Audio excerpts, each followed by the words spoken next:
சுகன்யாவுடைய வில்லத்தனங்கள் அரசிக்கு தைரியம் கிடைச்சதுக்கான முக்கியமான காரணம் அப்படிங்கிறத இந்த வீட்டில் யாரும் இன்னும் புரிஞ்சுக்கவும் இல்லை. அரசியும் அதை ஓப்பனாக சொல்லவும் இல்லை. எதுக்கு தேவையில்லாமல் நமக்கு நல்லது செய்ய வந்தவங்களை போட்டு கொடுத்துரு அப்படின்னு அவங்க நினைக்கிறாங்க.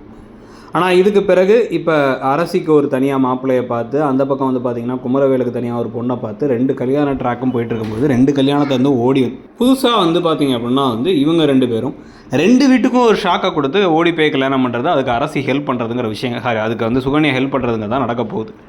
ஆனாலும் வந்து அதுக்கு முன்னாடியே சுகன்யாவுடைய இந்த ஒரு முகம், இன்னொரு முகம் இருக்குது அவங்களுக்கு அப்படிங்கிறத யாருக்காவது தெரிய வந்து, மீனா மாதிரி ஒரு ஆளுக்கு தெரிய வந்து அதை பாண்டியன்ட்ட சொல்லி வீட்டை விட்டு வெளில போக முதல்ல அப்படின்னு துரத்தி விட்டு இவங்க பழனி வேலோடு சேர்ந்து வெளில போக வேண்டிய சுச்சுவேஷன் ஏற்பட்டாலும் நல்லா தான் இருக்கும். அந்த மாதிரி ஏதாச்சும் இன்ட்ரெஸ்டிங்கான திருப்பங்களை விட்டுட்டு திருப்பி வீட்டுக்குள்ளார ஒப்பாரி வச்சாங்க, மாற்றி வந்து காதலே பார்த்துடாத மாதிரி, காதலுங்கிற வார்த்தையே கேட்காத மாதிரி ஓடி போய் கல்யாணம் பண்ணவங்க 3 பேர் அந்த வீட்டில் இருந்துக்கிட்டு இப்போ புதுசாக வந்து சோகமாகவே இருக்கிறதுங்கிறது எரிச்சலை கொடுக்குது. ரொம்ப நாள் அதை இழுக்க முடியாதுல்ல.